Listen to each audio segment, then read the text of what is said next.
皆さん、こんにちは。ゆいです。最近街を歩いていると、美味しいものがいっぱいあって困っちゃいますね。こんにちは、あきらです。本当にそうですね。お店からいい匂いがするとつい買いたくなります。そうなんです。でも食べ物を買った後に、あれって悩むことがあるんですよ。日本特有の空気というか、もしかして、どこで食べたらいいか問題ですか？それです。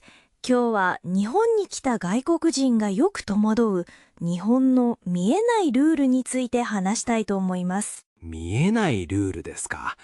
法律ではないけれど、みんなが自然と守っているマナーのことですね。ええ、私が特にびっくりしたのは、歩きながら食べてはいけないというルールと、とにかくきれいに並ぶという2つのルールです。なるほど。どちらも日本人にとっては当たり前のことになっていますが、外国の方から見ると不思議かもしれませんね。私の国だとどちらももっと自由なんです。だから最初は何か怒られるんじゃないかとドキドキしました。怒られることはあまりないと思いますが、確かに冷たい目で見られることはあるかもしれません。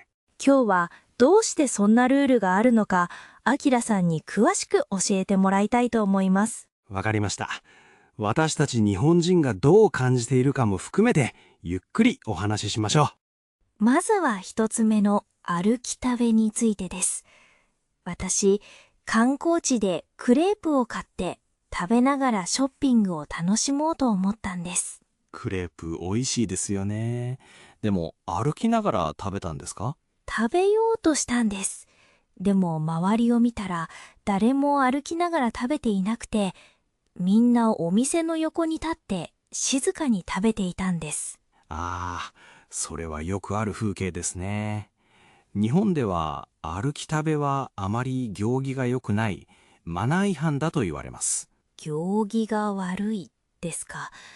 私の国では忙しい朝にパンをかじりながら駅に向かったり、アイスを食べながら公園を散歩したりするのはごく普通の風景なんですよ。そうなんですね。日本でも昔から絶対にダメだったわけではないんです。ただ、人が多い場所では他人に迷惑をかけるかもしれないという考えが強いんです。迷惑ですか？食べているだけなのにどうして迷惑になるんでしょうか？例えば、歩きながら食べていると、食べ物をポロポロと落として道を汚してしまうかもしれませんよね。ああ、なるほど。確かにクレープはクリームが落ちやすいです。それに、人とすれ違う時にソースや油がついた食べ物が他人の服にぶつかって汚してしまう危険もあります。うわあ、それは絶対に避けたいですね。他人の服を汚したら大変です。そうなんです。日本の街はとても人が多いですから、ちょっとした不注意がトラブルになります。だから、食べるなら立ち止まってという暗黙のルールができたんです。それを聞いてすごく納得しました。ただ行儀が悪いというだけじゃなくて、周りの人への配慮だったんですね。ええ。それに作った人への感謝として、食べ歩きではなく、立ち止まって料理の味に集中してほしいという考え方もありますよ。なるほど。食事を大切にする日本の文化も関係しているんですね。でも、あきらさん、一つ疑問があるんです。お祭りの時はどうですか？お祭りですか？屋台がたくさん出る夏祭りなどのことですね。そうです。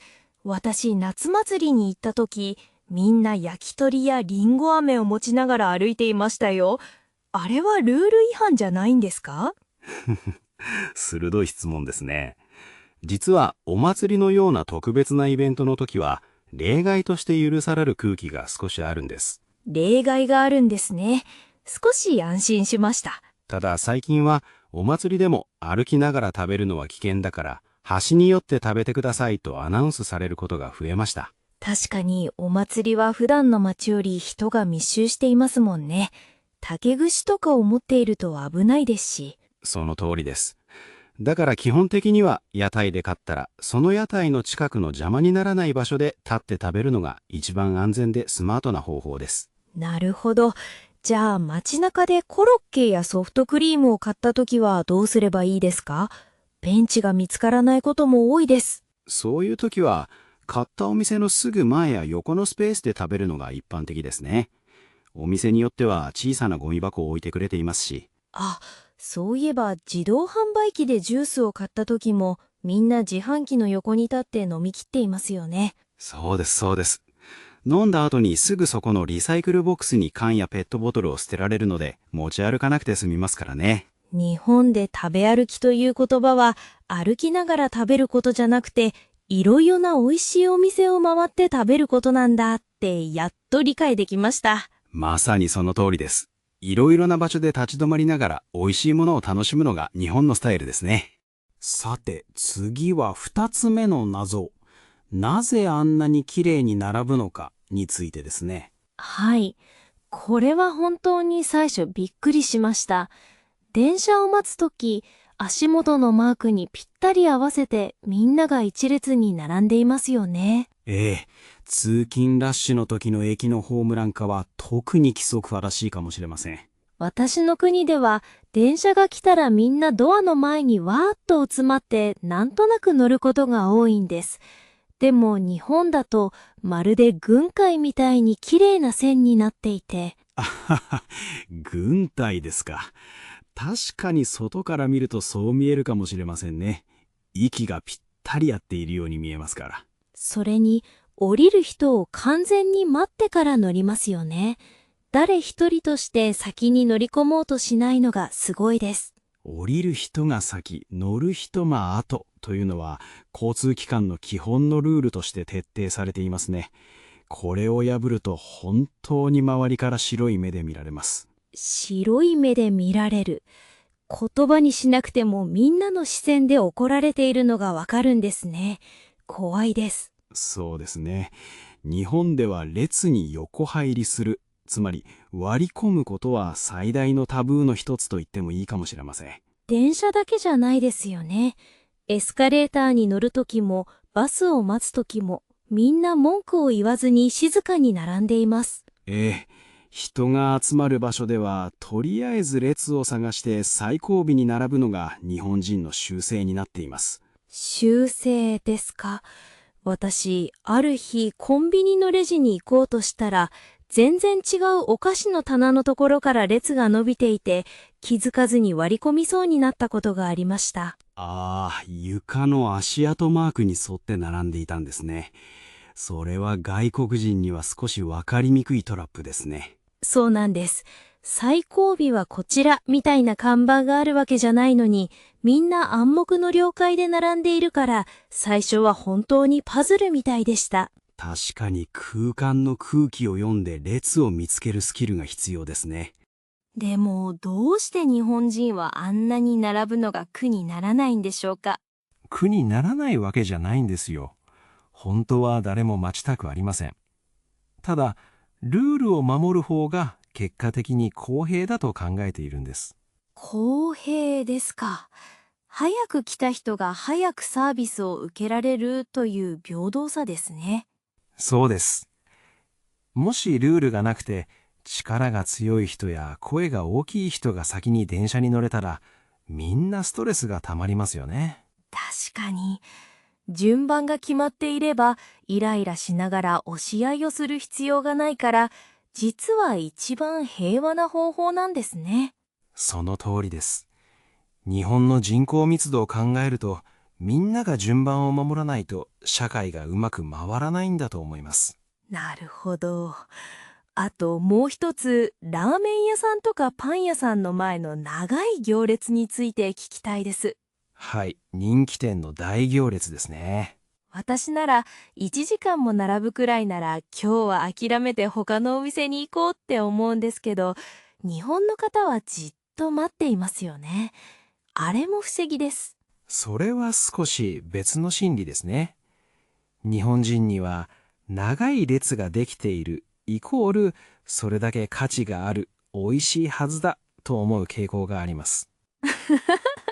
行列が行列を呼ぶみたいな感じですか？ええ。並んでいる時間そのものも、こんなに待ったんだから美味しいに違いないという期待を高めるスパイスになっているんだと思います。それは面白いですね。